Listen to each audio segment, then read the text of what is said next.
Good evening. How you doing, Sister Geraldine? How you doing on this evening? Amen. Good to see you. Amen. Good to see you. Amen. Amen. Good to see you on this evening. Good evening, Sister Sandra. Good evening. Good evening. Amen. Amen. I pray to God that you all are safe. Amen. I pray to God that all is well with you. Amen. And that everything is okay on your end. Amen. This evening was not sure how things were going to turn out as far as the weather, but God has been gracious to us on this end. Amen. Hey, how you doing, Sister Pam, Sister Emma? How you doing? Amen. Deacon Sylvester, how you doing? Amen. We pray that on this evening that you're blessed. Amen. And that something, somehow, in some way, we're able to minister to you in some kind of way. Amen. Amen. Glad to have you on this evening. Amen. And we pray to God, amen, that this live, amen, blesses your life. Amen. For the rest of your life. Amen. Amen. We're going to share a selection at this time. Amen. And we'll get into what it is that God has for us to share. Amen. Go ahead, Chris.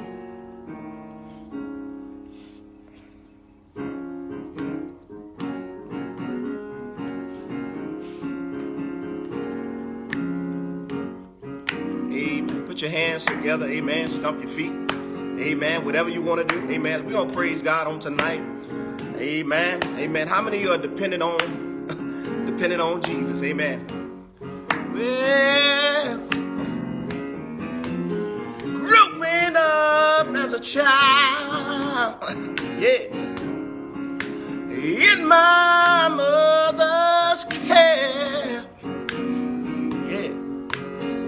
My mother told me, yeah, he would always be there. Come on now. Now I'm a grown man, living on my own. Yeah, I can truly say, Jesus, he ain't never left me alone, yeah. Oh,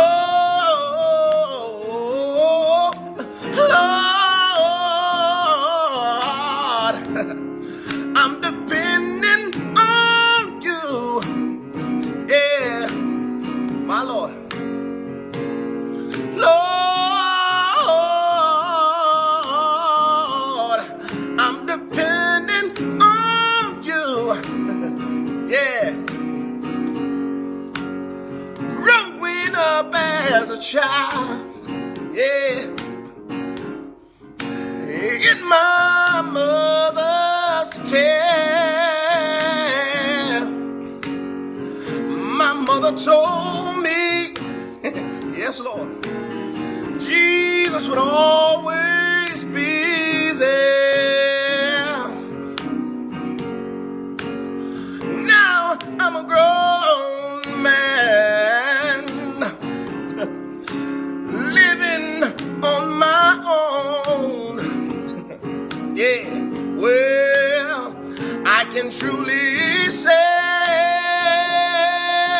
Jesus, he ain't never left me alone. Yeah. Oh,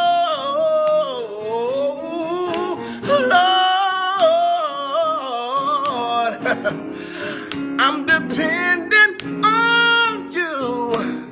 Yeah. Say, Lord, I'm dependent on you. Yeah.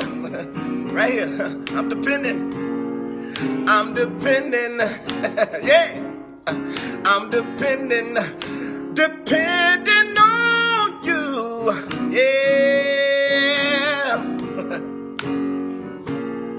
I'm dependent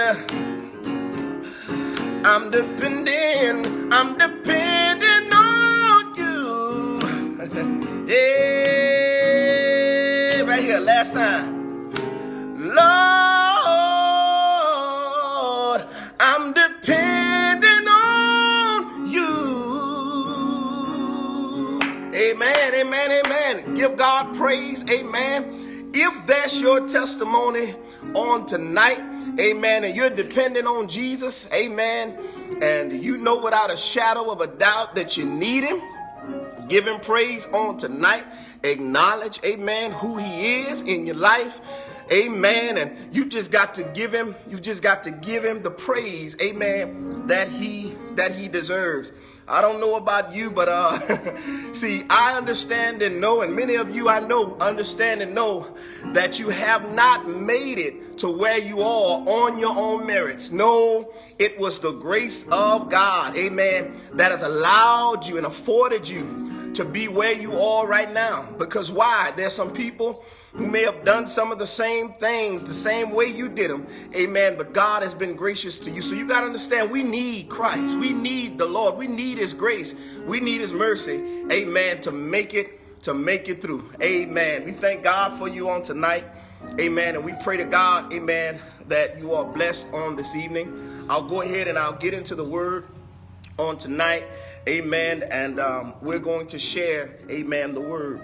I want you right now to turn your Bibles or your Bible apps to 1 Corinthians chapter 15, verse number 58. 1 Corinthians chapter 15, verse number 58.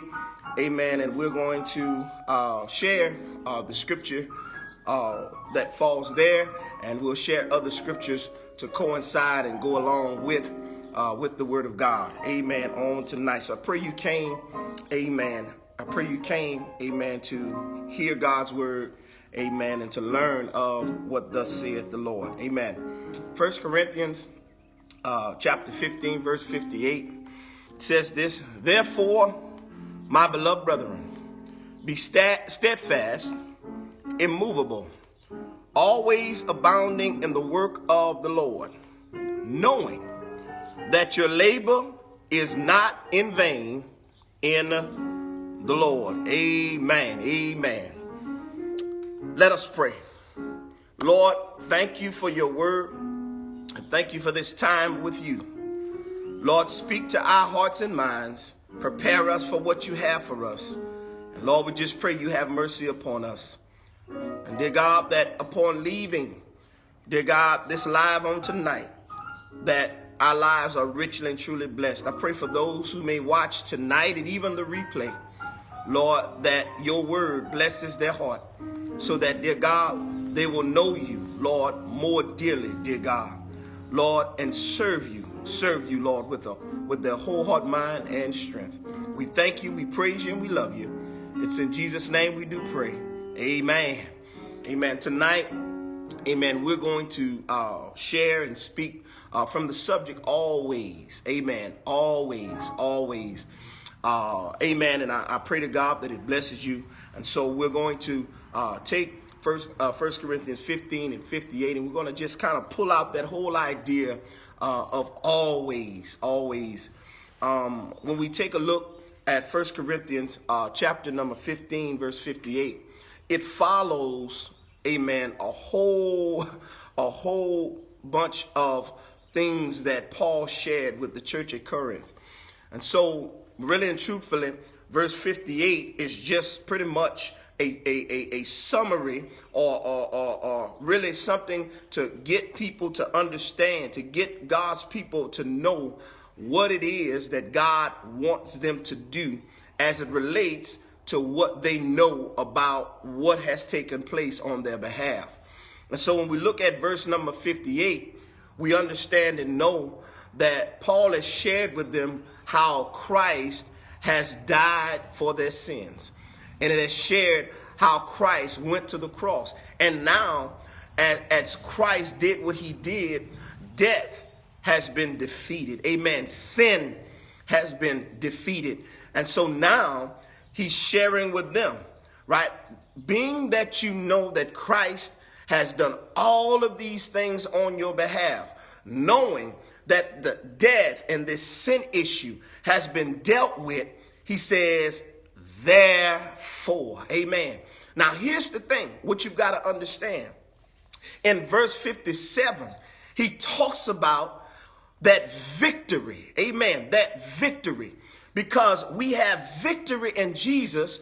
Because why? Jesus conquered death, right? And he conquered sin. Amen. Praise the Lord. So what you've got to understand is this one thing. Death cannot hold us in the grave. Amen. Because it couldn't hold Christ, what? In the grave, right? We will rise, what? Again. Amen. Not only that, amen. Christ has conquered sin.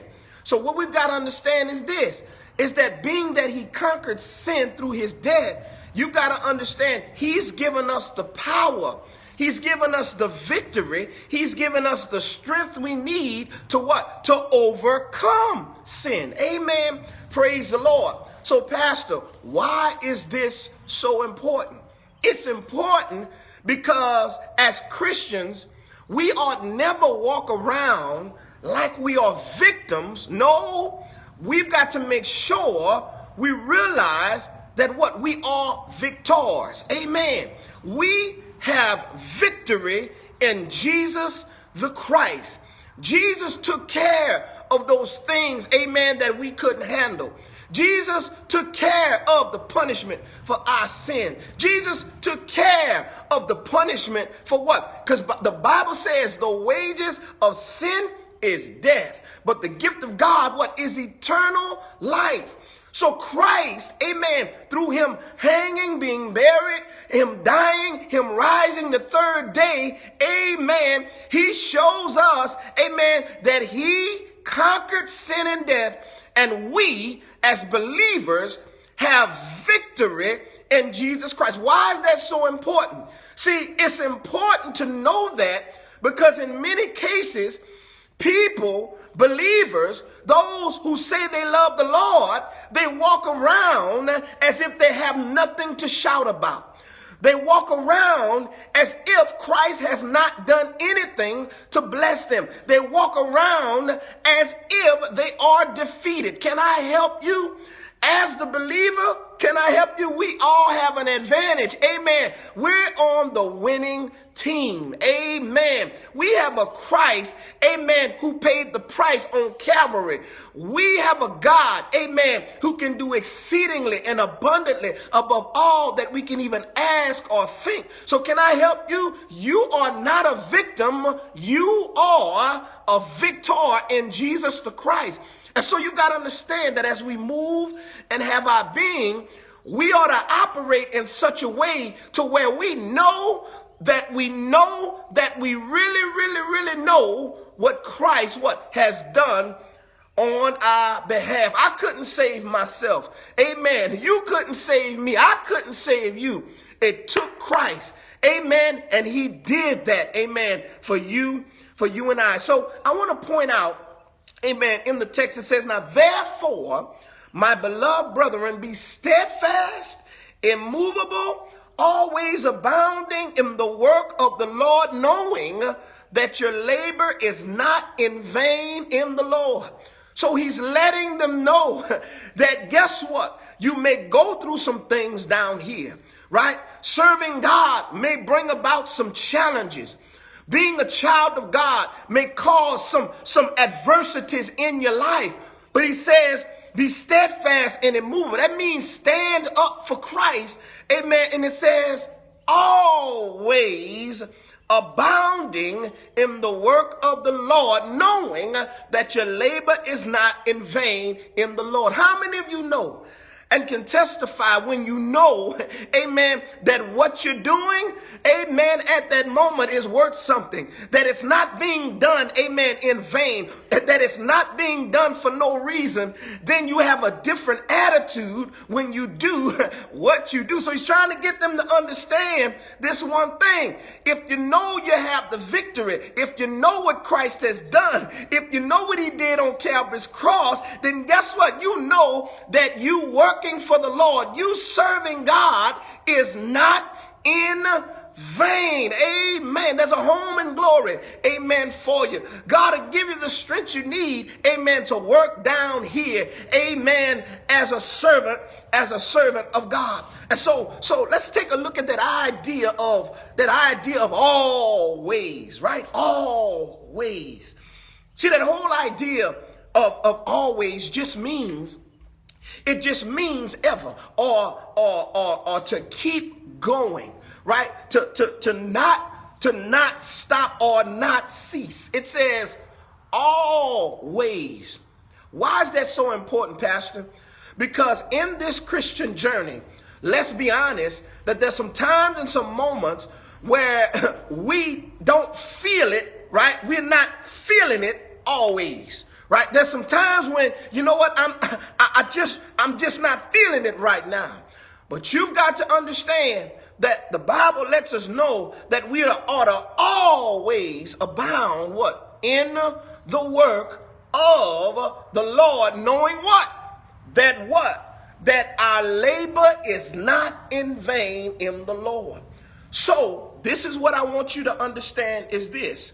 See, our continued faithfulness, because that's what it is, faithfulness, right? When we continue, right? When we do the things we need to do, even when it doesn't make sense, or even when we're not feeling it, or even when everyone else is doing something else, right?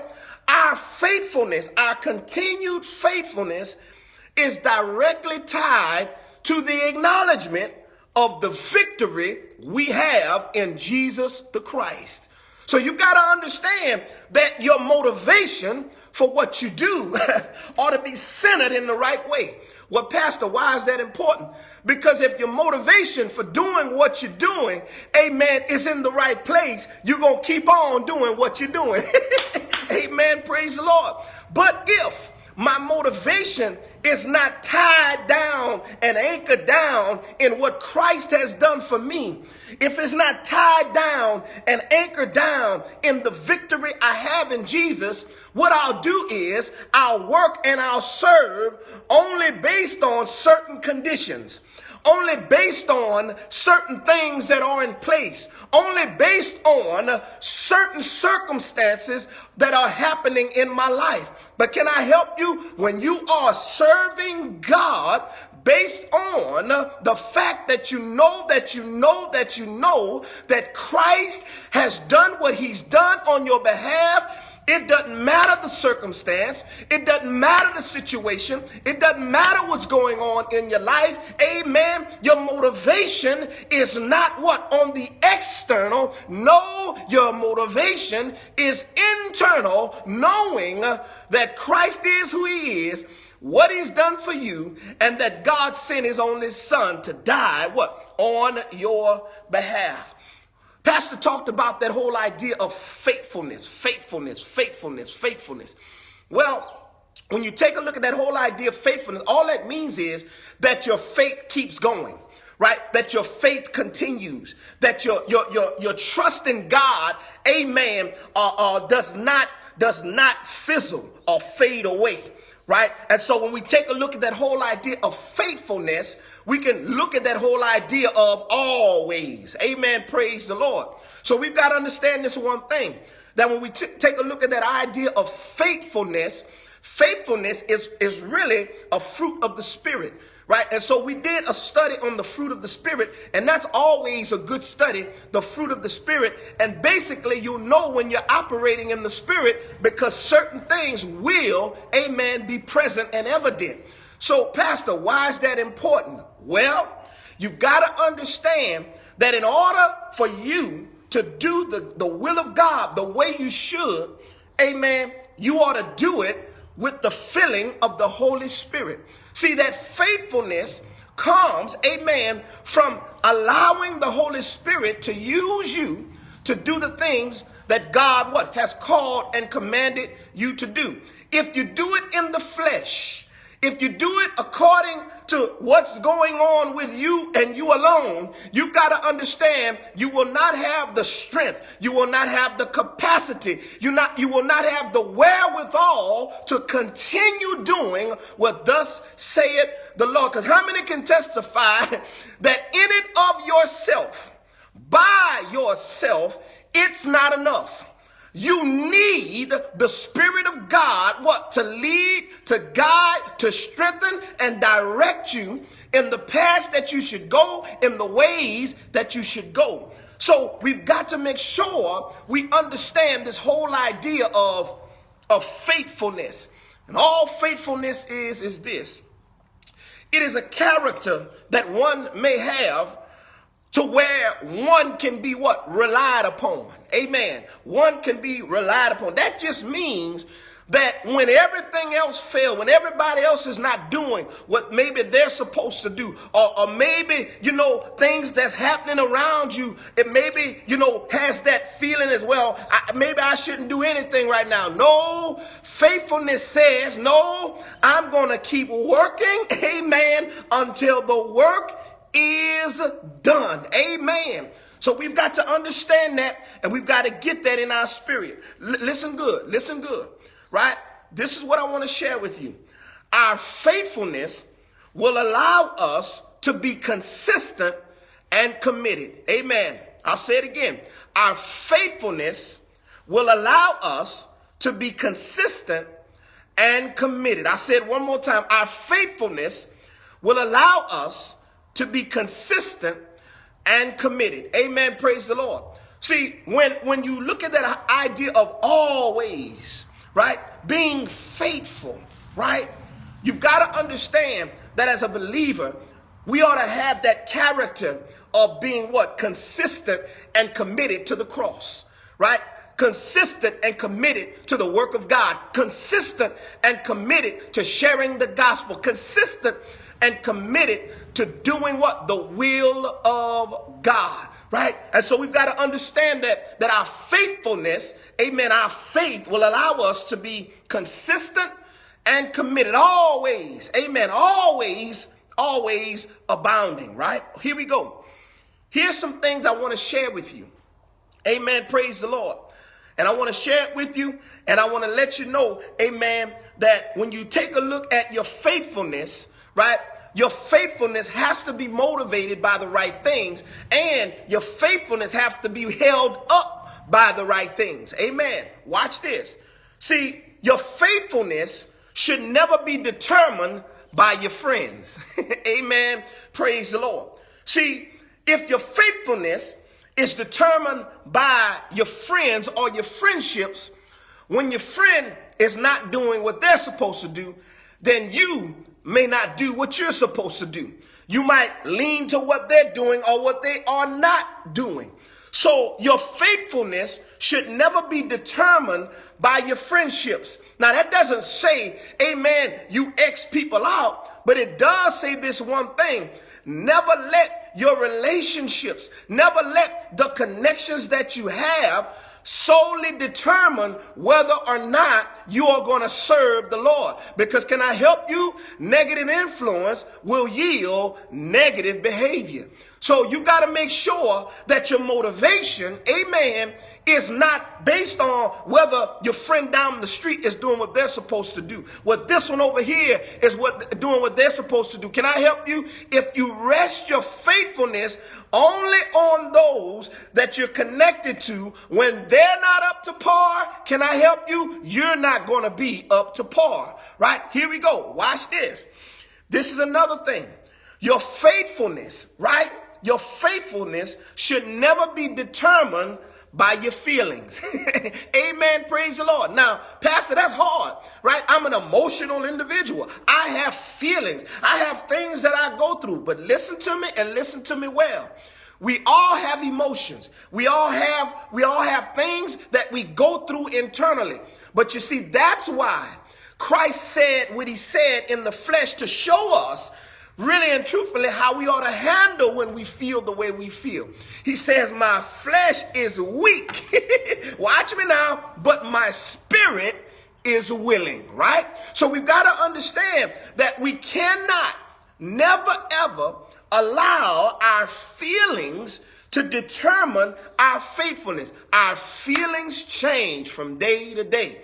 We're going to have some bumps and bruises. We're going to have some ups and we're going to have some downs. We're going to have some disappointing moments in our life. There are going to be times in our life where really and truthfully to where we feel as though, Lord, serving you, Lord, I don't know what's going on. Why is this? It seems like if it ain't one thing, it's another. But can I help you? That's when you've got to make sure that you seek the Lord, you seek his help, and you let him know, Lord, you know where I'm at. You know everything that's going on with me. Lord, I need you now more than ever. I shared it already. Amen. You've got to make sure that your faithfulness, right, is determined by not your feelings, but by the Spirit of God moving what? Within you. Amen. Praise the Lord. Because can I help you? Your feelings will lie to you. Your feelings will take you down paths you shouldn't go. Your feelings are going to cause you to maybe think some things that aren't even true. So you got to make sure you go to God with that and don't allow, amen, how you're feeling at the moment to determine whether or not you're going to do the will of God. See, you've got to get that, and you've got to understand that. And so we've got to get that in our spirit, because our feelings can get in the way of us serving God, right? And really we'll become at a point to where our emotions control whether or not we do the will of God. And that should never be. Amen. Praise the Lord. The last thing is this. Your faithfulness should never be determined by your fears. Amen. Praise the Lord. Your faithfulness should never be determined by your fears. So you've got to understand, that's why Paul shared with his son in the ministry, Timothy. He says this: God has not given us the spirit of fear, but power, love, and a sound mind.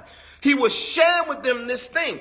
Timothy, if you don't get this, you won't be effective in ministry. If you don't understand that if you let fear control your life, if you let what you feel you can't do control your life, you won't be a good minister. You won't be able to help God's people. You won't be able to serve in a way to where you can help the body of Christ. So he shared with them, God is not giving you a spirit of fear, but power, love, and a sound mind. So our faithfulness, us always doing what we're supposed to do, should never ever be determined by our fear. Never ever by our fear. Because guess what will happen? If we let that happen, amen, we'll never do anything for the kingdom of God. Right? We would never do anything for the kingdom of God if our faithfulness would be determined by our fears. Amen. Amen. Praise the Lord. I want to share this with you. Our work as God's children never stops. But in the world we're living in, many Christians have settled for convenience. See, many Christians have settled for convenience over commitment. See, commitment says that I do the will of God no matter what. Convenience says I do it when I feel like it. See, commitment says I do the will of God because I know what Christ has done for me. Right? Convenience says that it don't take all that. Right? Commitment says that I'm going to work until the work is done. Convenience says, oh, well, I'm just going to do this. I'm not about all that old stuff. I'm not about putting on a show and all that other stuff. No, it's not about putting on a show when it is a part of you, when it's really real. Can I help you? The Bible clearly says what's in a man will come out. Amen. Praise the Lord. So you won't have to put on a show.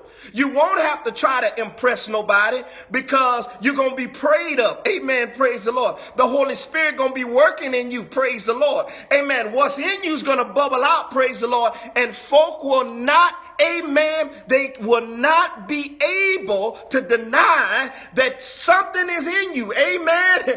Amen. And it ain't the stuff you bought, amen, on the shelf, amen, at the gas station. No, what's bubbling out of you, amen, is the Spirit of God working within you. Amen. And that you are under the influence, but you're not under the influence of that drink.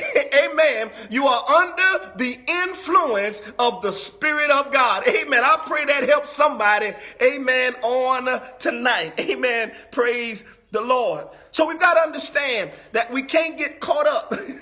Amen. We can't get caught up. Amen. In convenience. Amen. Being a Christian, We should not be caught up in convenience, right? We have no off days as believers. No, we are Christians 24/7.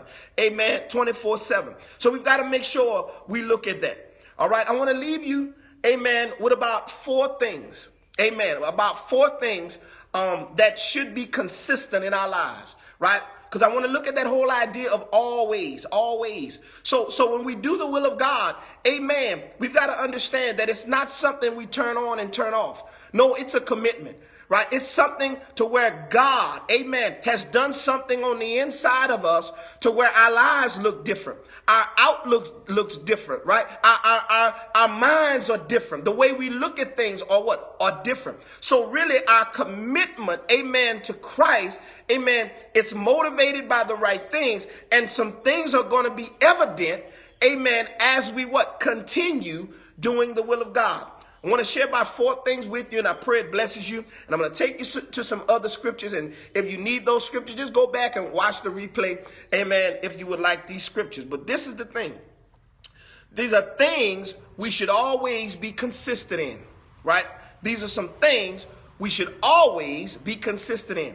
So why this, Pastor? Because these things, number one, are going to make evident that really and truthfully that you are that you are being consistent, and that you are in that always moment, right? You are in that always mode. Amen. Right? So these are some things that ought to always be consistent in our lives as Christians. Well, when I read the initial text, number one, right? Number one, work. Amen. We ought to always work. We don't have no off days. Amen. We ought to always work. Amen. For the Lord, right? And do his will, right? Whatever that is, right? Whatever he puts in your hand to do, you should be doing it, right? We should be doing the work and the will of God. Even when you're on your job, you're working. Amen. How, Pastor? Because the Bible says, let your light so shine before men that they may see your good works and glorify the Father which is in heaven. So guess what? Even at your jobs, as you act and react with those that are around you, yes, amen, you are working for the kingdom. Amen. So there's no off days, even when you're at your job, even when you're at your home, even when you're by yourself. Amen. Even when you're around those, amen, that may not know the Lord. Yes, you're on the clock. Amen. Amen. You're always on the clock. All right, here we go. Here's one of the first things I want you to look at. Ephesians 5:20 says this: giving thanks always for all things to God the Father in the name of our Lord Jesus Christ. Pastor, why is that important? You ought to always be grateful. Always be thankful and grateful for the things that you have. Always be thankful and grateful for what God has and what God is doing for you and on your behalf. Always be grateful. Well, Pastor, there are moments in my life where things are the way they are, and it's hard for me to be grateful. It's hard for me to be thankful because I seem like, things just ain't right. No, can I help you? We have got to make sure we understand that we have to thank God when, guess what? When we feel he's doing what we want him to do. And we've got to make sure that we're grateful to God when we feel like he's not doing what we want him to do. That's just what it is, right? So the Bible says it. Be anxious for nothing, but in all things, through prayer and supplication. Watch it now. With thanksgiving, let your request be made known unto God. So even, amen, in all things, amen, we ought to be grateful to God for who he is, what he's done in our lives, and even what he is working out behind the scenes on our behalf. And can I help you? If you don't thank him for anything, amen, make sure you thank him when you wake up in the morning. Lord, thank you for another day. You ought to at least do that and be grateful that he woke you up, amen, to see a brand new day. Amen. Here's the next thing. In Philippians 4:4, it says, rejoice in the Lord always. Again, I say rejoice, right? So this is what you got to understand. See, as a Christian, we ought to always rejoice, right? And so the Bible says this, consider it all joy when you go through various trials and tribulations.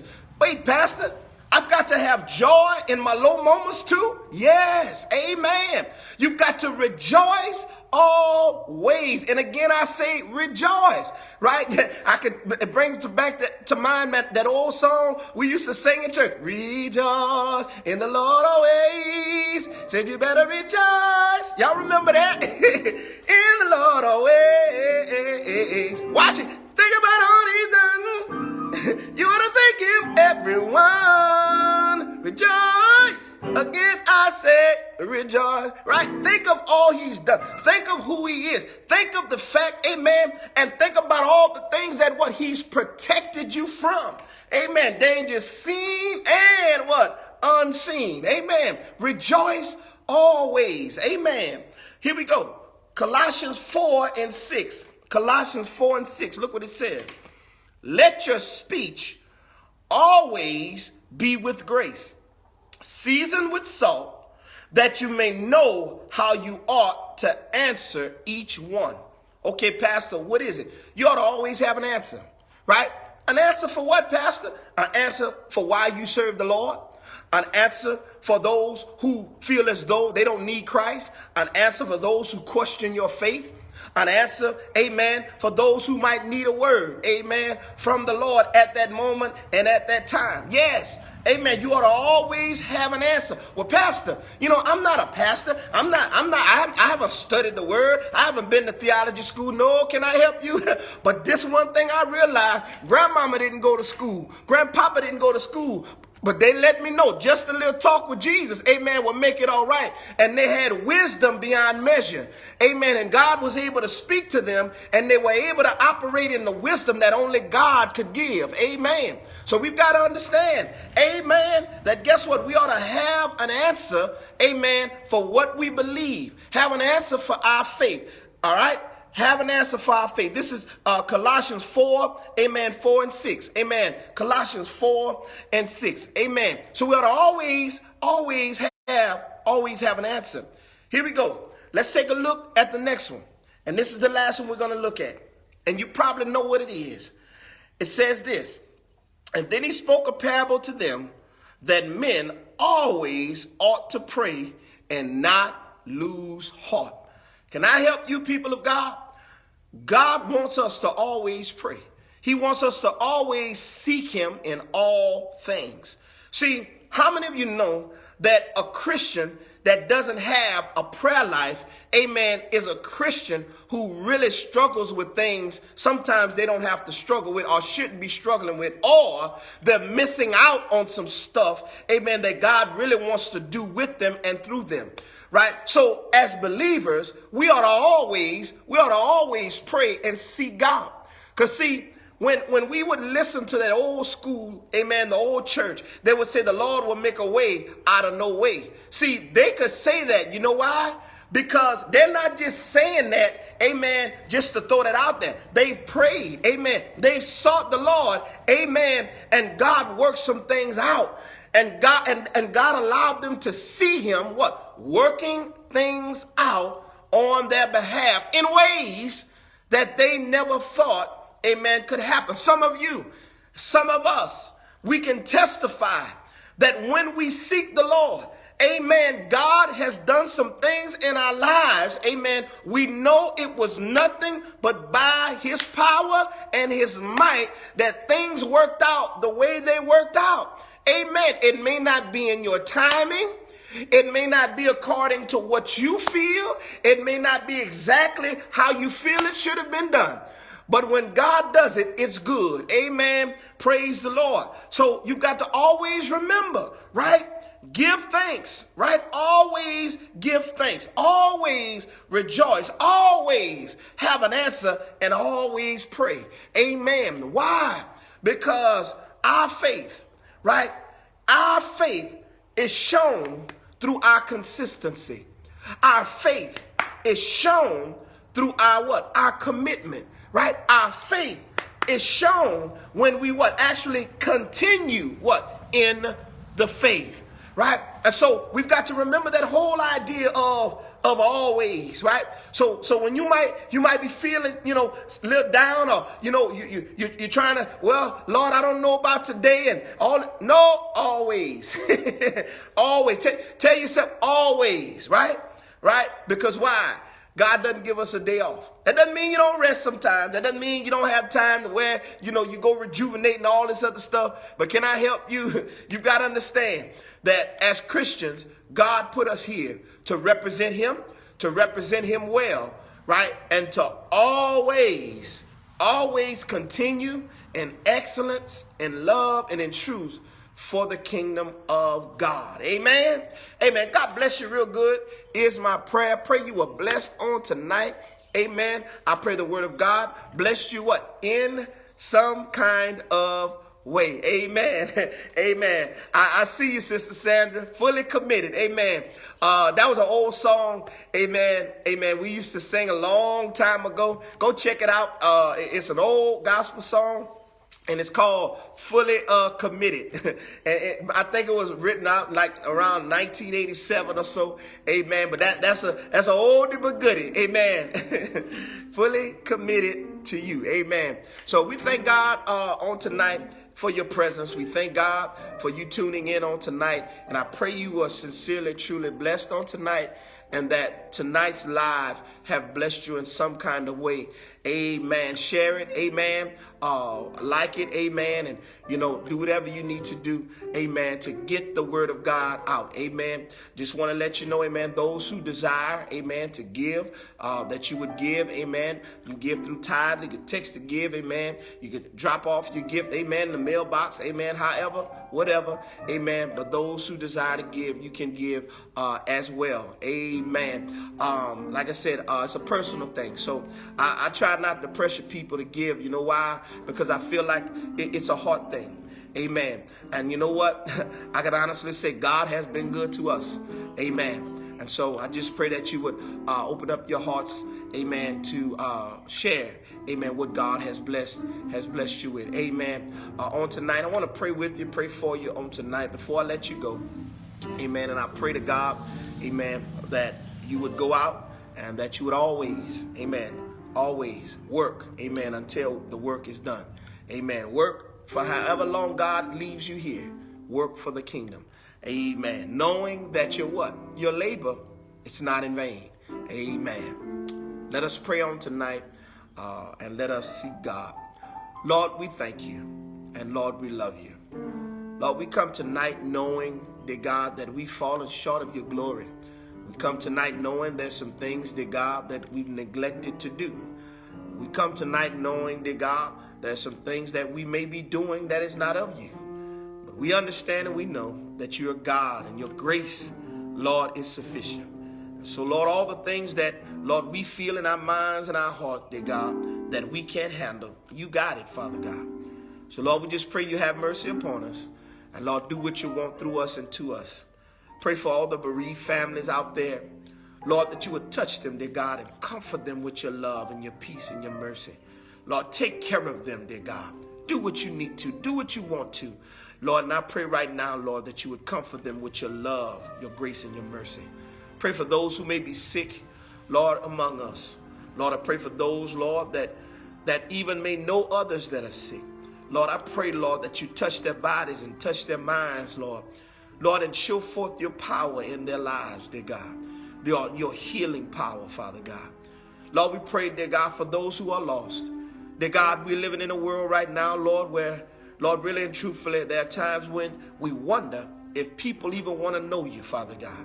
But we know and understand, dear God, that you are on the throne, you are real, and dear God, that it's through the foolishness of preaching that souls are saved. Lord, put your word in our mouth so that we're able to share the gospel of Jesus the Christ.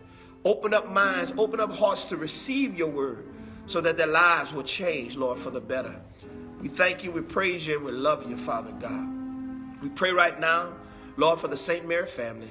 Touch each and every one of us, Lord. Help us to work together as one. Help us to do your will. Help us to understand, dear God, that with you, Lord, we can do all things through Christ who strengthens us. Lord, I pray for each one of us individually and collectively, Lord, that you would just help us along the way to do your will and go your way. We love you. Lord, we do praise you. And Lord, we lift you up and we magnify your name. Lord, thank you, dear God, for what you've allowed. And thank you for what it is, dear God, that you will do on our behalf. It's in the mighty, blessed, and precious and wonderful name of Jesus we do pray. Amen and amen again. Amen. Bless you on tonight. We thank God for you on tonight. Amen. Thank you all, amen, for tuning in on tonight. Amen. And we thank God just for being God. Amen. Pray for each other. Amen. Pray for our state. Pray for our nation. Amen. Pray for our leaders. Amen. Pray without what? Without ceasing. Right? Pray. Amen. And so we thank God for tonight, and I thank God for you. Good night, y'all. Love you all. Amen. And I pray to God, amen, that God would use you in ways, amen, that your mind could have never even imagined you could be used. Amen. All to the glory of God. Amen. Good night, y'all. Love you.